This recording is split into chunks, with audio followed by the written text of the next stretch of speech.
students. Today we will discuss about solubility and Henry's law, which is belongs chapter solutions. Now we will discuss about solubility. What is solubility?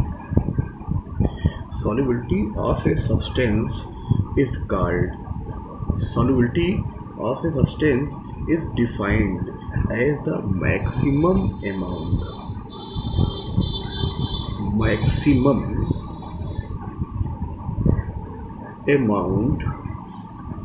of substance that can be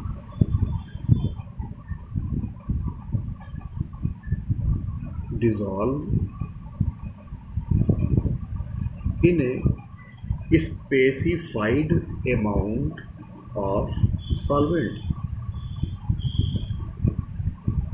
at a given temperature.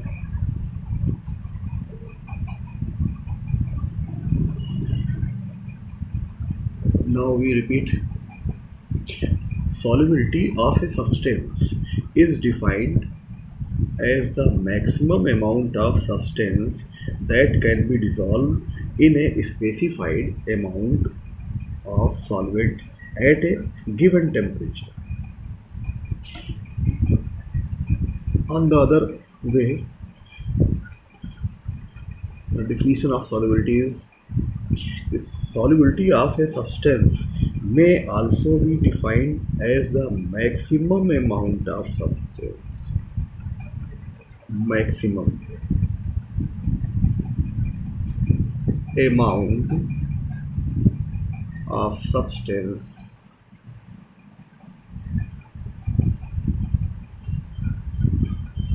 which is known as solute in grams that can be dissolved in 100 grams of solvent to form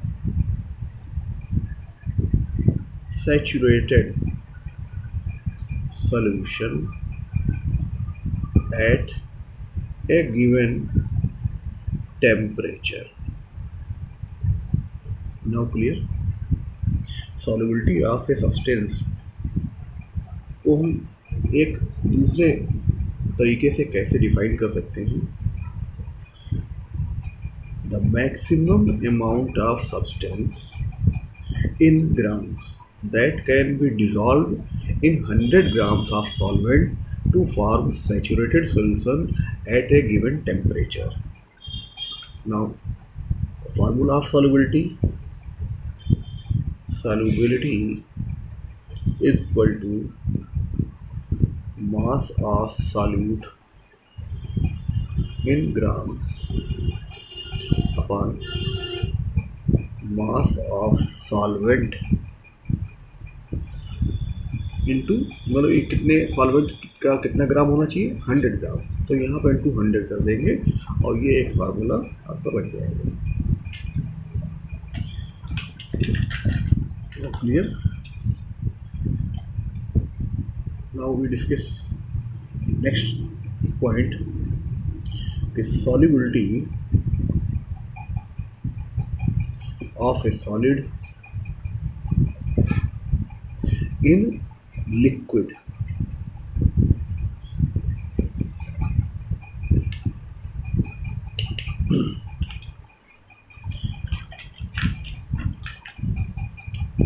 और इस पे किसी भी solid की solubility एक liquid में हमें देखना है, तो इस पर हम इफेक्ट ऑफ टेम्परेचर देखेंगे. Effect of temperature.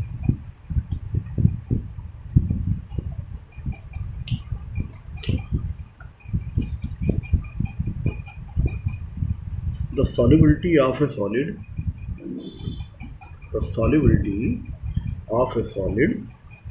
in a liquid changes with temperature. अगर हम सॉल्यूट को सॉल्वेंट में डिसॉल्व करते हैं तब इस रिएक्शन को कहते हैं डिसॉल्यूशन। अब ये बन जाएगा सॉल्यूशन। अब इस रिएक्शन में सॉल्यूट की टेंडेंसी क्या है? टेंडेंसी ये हो सकती है कि यह सॉल्यूट सॉल्वेंट में डिसॉल्व हो और एनर्जी या टेम्परेचर ये एब्जॉर्ब करे। जब ये टेम्परेचर एब्जॉर्ब करेगा तब इस रिएक्शन को एंडोथर्मिक बोलेंगे। या फिर सॉल्यूट ऐसा हो सकता है कि वो सॉल्वेंट में जाते ही टेम्परेचर यानी हीट छोड़ दे, उसको निकाले। हीट जब बाहर निकालेगा तब टेम्परेचर इंक्रीज हो जाएगा, है कि नहीं? तो दो प्रकार से टेंडेंसी हो सकती है सॉल्यूट की।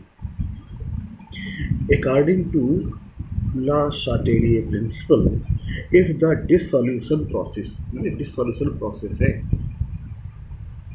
in endothermic, एंडोथर्मिक मीनिंग क्या हुआ कि हमें इस सॉल्यूट को सॉल्वेंट में डिसॉल्व करने के लिए अलग से टेम्परेचर देना पड़ रहा है, हीट देनी पड़ रही है।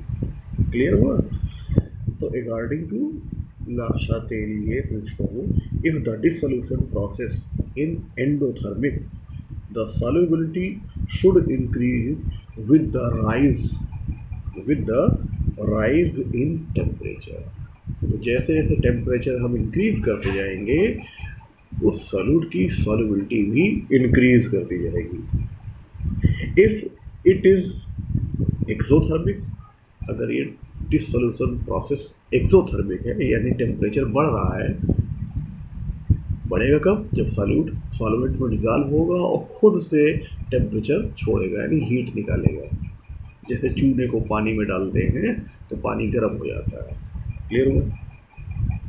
If it is exothermic process, the solubility should decrease with rise in temperature. अगर ये प्रोसेस एक्सोथर्मिक है तो टेम्परेचर धीरे धीरे बढ़ाते रहने से सॉल्युबिलिटी डिक्रीज करती जाएगी।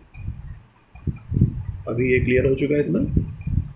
अब आते हैं इफेक्ट ऑफ प्रेशर। अब हमें प्रेशर का इफेक्ट देखना है कि क्या हो सकता है। Effect of pressure. Effect of pressure. The solubility of a solid in a liquid does not change. Does not change with pressure. फिर से बोल रहे, याद रखना है आपको। Solubility of a solid in a liquid does not change with pressure as solids and liquids are highly incompressible. यानी solid और लिक्विड को कंप्रेस नहीं कर सकते और इसी कारण इन पर यानी प्रेशर का कोई इफेक्ट नहीं पड़ता है सॉल्युबिलिटी पर। अभी जो हमने सॉल्युबिलिटी लिया है उस पर हमने टेम्परेचर को देखा, इफेक्ट प्रेशर का देखा। एक और हो सकता है लाइक डिसॉल्व्स, लाइक यानी समान को डिसॉल्व करता है, घोलता है। तो जितने भी पोलर सॉल्यूट्स होते हैं वो डिसॉल्व हो जाएंगे पोलर सॉल्वेंट्स में। तो polar solutes dissolve in polar solvents and non-polar solute dissolve in non-polar solvent. Simple sir. Polar solutes dissolves in polar solvents और non-polar solutes dissolve in non-polar solvents. Now it is clear. In general, solute dissolve in a solvent if the intermolecular attraction are similar in both. ये तभी संभव है।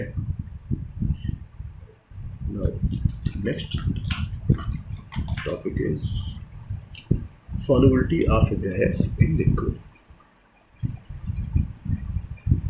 Solubility of a gas in liquid.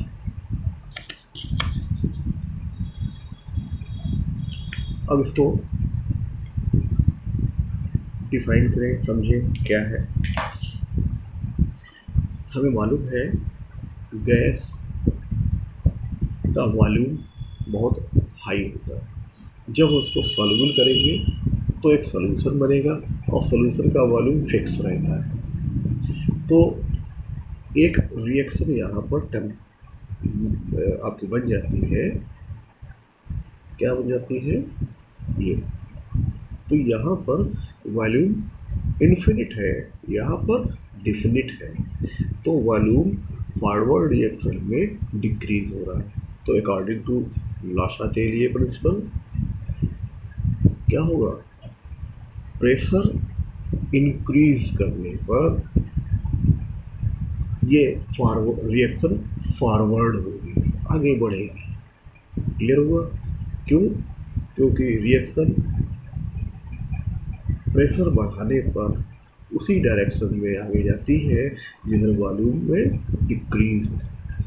ठीक है, तो यहाँ पर हम क्या कह सकते हैं? इंक्रीज, यहाँ पर solubility increases with increase of pressure at a constant temperature. ये जरूरी चीज है।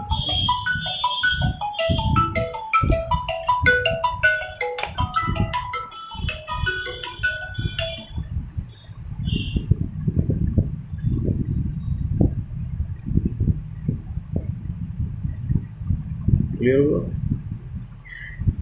अब हम इसमें टेम्परेचर को भी देखें तो decreases solubility of a gas in liquid decreases with increases of temperature. तो जैसे जैसे हम टेम्परेचर इंक्रीज करेंगे गैस की सॉल्युबिलिटी डिक्रीज करेगी। Increases with increase of pressure और decreases with increases of temperature. तो जैसे जैसे टेम्परेचर बढ़ाएंगे सॉल्युबिलिटी डिक्रीज करेगी, जैसे जैसे प्रेशर बढ़ाएंगे सॉल्युबिलिटी इंक्रीज करेगी। तो ये सॉल्युबिलिटी यहाँ पर क्लियर होगी।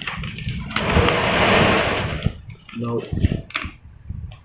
Check Henry's law.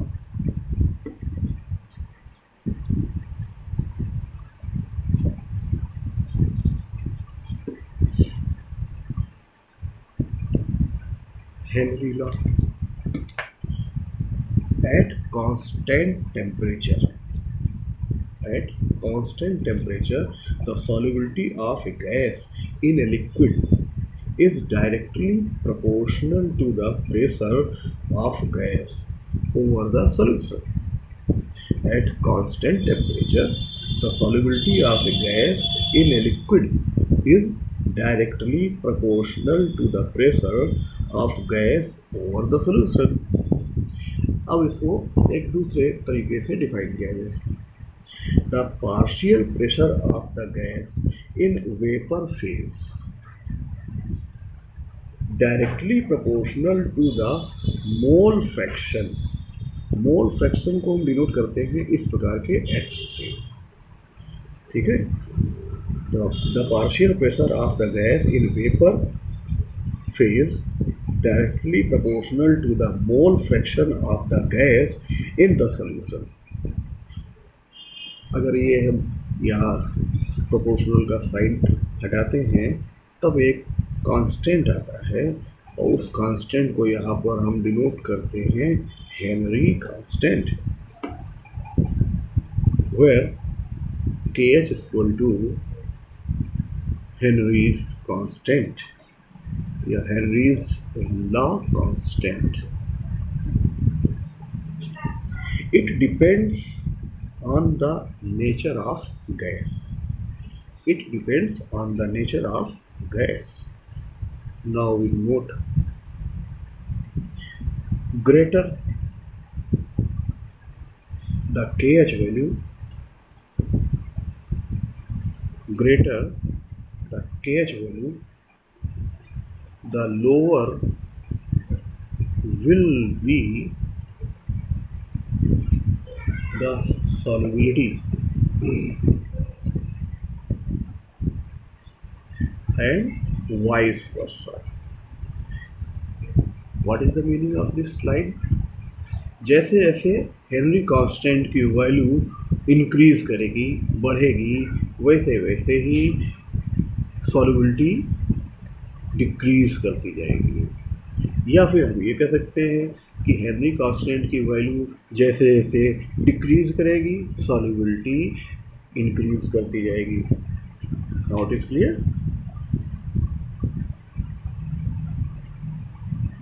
Next note है के एच, यानी वैल्यू ऑफ के H increases with increase in temperature. तो जैसे जैसे टेम्परेचर को हम इंक्रीज करेंगे, के एच की वैल्यू भी इंक्रीज करती जाएगी। So solubility of a gas in a liquid decreases with increase of temperature. Clear हो गया। अब आते हैं limitations. Limitations of Henry's law. This law is valid if, number one, the pressure is low. Pressure is low. Second, the temperature is not too low. Temperature बहुत कम नहीं होना चाहिए। Third one, the gas is not highly soluble. Gas ज़्यादा soluble भी नहीं होनी चाहिए, जैसे HCl गैस बहुत हाईली सॉल्युबल होती है वाटर में, तो ऐसे भी नहीं होना चाहिए। Now next point, the gas neither reacts with the solvent nor dissociates or associates in the solvent। इसमें क्या हुआ कि गैस ना तो सॉल्वेंट के साथ रिएक्ट करे और ना ही सॉल्वेंट में जा करके डिसोसिएट हो जाए या फिर एसोसिएट हो जाए। हो गया, यानी सॉल्वेंट में जाते ही सॉल्यूट ना तो टूटे, ना ही उसके मॉलिक्यूल्स आपस में एसोसिएट हो यानी जुड़े, और ना ही सॉल्यूट को सॉल्वेंट के साथ रिएक्शन करनी चाहिए, तभी हेनरी लॉ सक्सेस होगा। तो ये हो गई लिमिटेशंस। नाउ एप्लीकेशंस पे आते हैं। Applications of Henry's law। Number one है, in the production of carbonated beverage, जितने भी सोडा वाटर्स, सॉफ्ट ड्रिंक्स की वाटर्स होती हैं, उनमें हेनरी लॉ एप्लीकेबल होता है। क्या है? To increase the solubility of CO2 in soft drinks, soda water, beer etcetera, the bottles are sealed under high pressure. When these bottle are opened under normal pressure, CO2 bubbles out causing effervescence। जैसे ही हम soda water या soft drink की bottle का cap open करते हैं और वो normal pressure में आता है, तुरंत ही उसमें जितनी भी CO2 डिजॉल्व है एकदम से बबल्स के साथ बाहर आती है। तो CO2 को डिजॉल्व करने के लिए हमें हाई प्रेशर देना पड़ता है। तो ये किस पे, हेनरी लॉ पे हो गए। Second, in scuba diving, in scuba diving when divers are under deep water, जैसे ही डाइवर सी में अंडर डीप वाटर जाते हैं, प्रेशर इज हाई। हम इसको यहाँ पर ऐसे बनाते हैं, when divers are under deep water then pressure is high. और प्रेशर हाई हो जाता है तब क्या होगा, atmospheric gases get dissolve in blood. Clear हुआ। तो ये किस रूल को फॉलो कर रहे हैं, हेनरी रूल को। ठीक है। फिर आते हैं, when diverse come towards surface, जैसे ही वो सरफेस पे आते हैं तब क्या होगा, प्रेशर डिक्रीजेस। और प्रेशर डिक्रीज क्या होगा, तो जितनी भी गैसेस डिजॉल्व हुई थी वो रिलीज होगी, then dissolve gases are released, then क्या होगा, formation of N2 bubbles in the blood. तो ब्लड में नाइट्रोजन के बबल बनेंगे और इससे क्या होगा, ब्लॉकेज ऑफ कैपिलरीज। जो कैपिलरीज ब्लॉक होंगी, देन पेनफुल कंडीशन, और इस कंडीशन को हम कहते हैं known as bends. Bends is caused. ये एप्लीकेशन यहाँ पर हुई।